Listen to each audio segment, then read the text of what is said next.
of Works, Reno made his assessment by taking journalists from various, I believe my prompter just went off.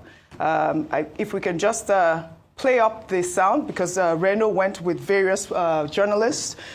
During that meeting, there was a lot of talk about several media houses. If we can just play Reno's video, and we'll come back and take the story.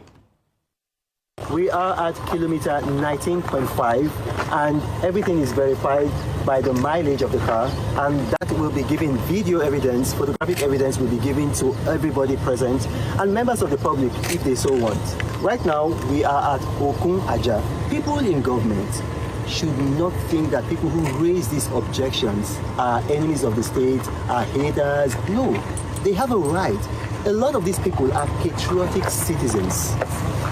When people raise questions like this, it is not possible to over-inform them. You can only under-inform them. It's not possible to over-inform them. You can only under-inform them. So give them the information. Bring them on here. If they insult you, look, under President Jonathan, I was the most insulted human being in Nigeria. Myself, Ruben Abati, and the president. And here I am. I'm 51 years old. I don't think the insults have done too much damage to me. All right, Dr. Abati, you and Reno Omokri there, he's saying that, it's important that the government listens to critics, because it's not about the insults, it's about taking feedback. I believe that this conversation with Reno Omokri and, of course, the journalist who went out there, kudos to him, who went out there to find out whether or not the 30-kilometer had been completed is quite needless, because Reno went there, and our correspondent, Tokumbo Oyetunji, also went there. He stopped at 19.5 kilometers, but our other film, the reporter with the drone actually went there and did say that the road was disjointed, like what the journalists had said. But the fact still remains that about 30 kilometers or even more had been completed. It's just that it was, filmed disjointed. If you see the video that we have up there, if we can pull that up as well, we're seeing that there's a whole 19.5 kilometers that had been completed at stretch, but there's still some sort of, disjoint. There's still some measures that need to be completed at this point. Dr. Abati. Okay, very quickly, a number of things.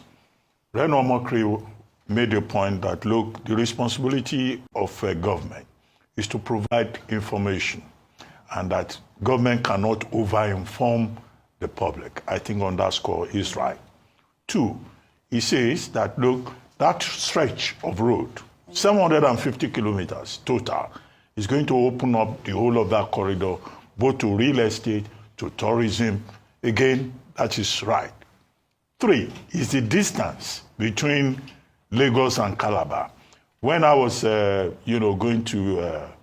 I was an undergraduate in Calabar, it used to take us 12 hours to travel from Lagos to Calabar. You would take the entire stretch of the old road from Lagos to Benin, Benin to Onitsha, Onitsha to Owerri, Owerri to Aba to Ikorishi, to Ikwaransa, to Ikoripene. Before you get to Calabar, you stop at the Calabar Stadium before you find our way to Etagbo, to get to the campus. But now, that entire stretch of over 12 hours, by the time this road is constructed, you will spend just about 4.5 hours to get to Calabar.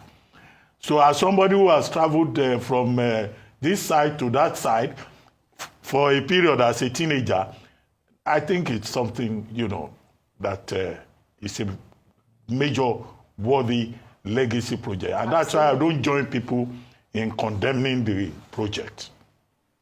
Now the people are saying portions of it have not been completed. Now, I had asked questions.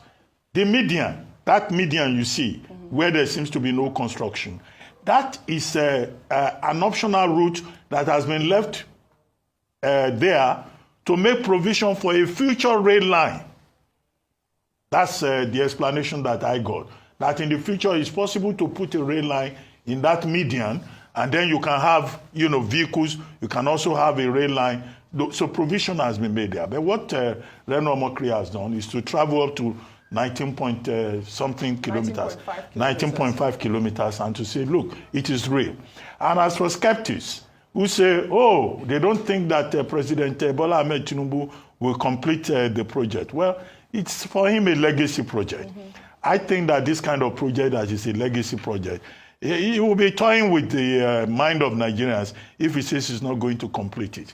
If he's lucky, he gets a second term in office, I believe that this will be a priority. And they are attacking the road from different sides, from the Calabar end, and this is the Lagos end that we're talking about. And there's a lot of commitment on the part of the Federal Ministry of Works. There are other ancillary issues about compensation, about setback, about who the contractor is and all that. No, those are another set of issues.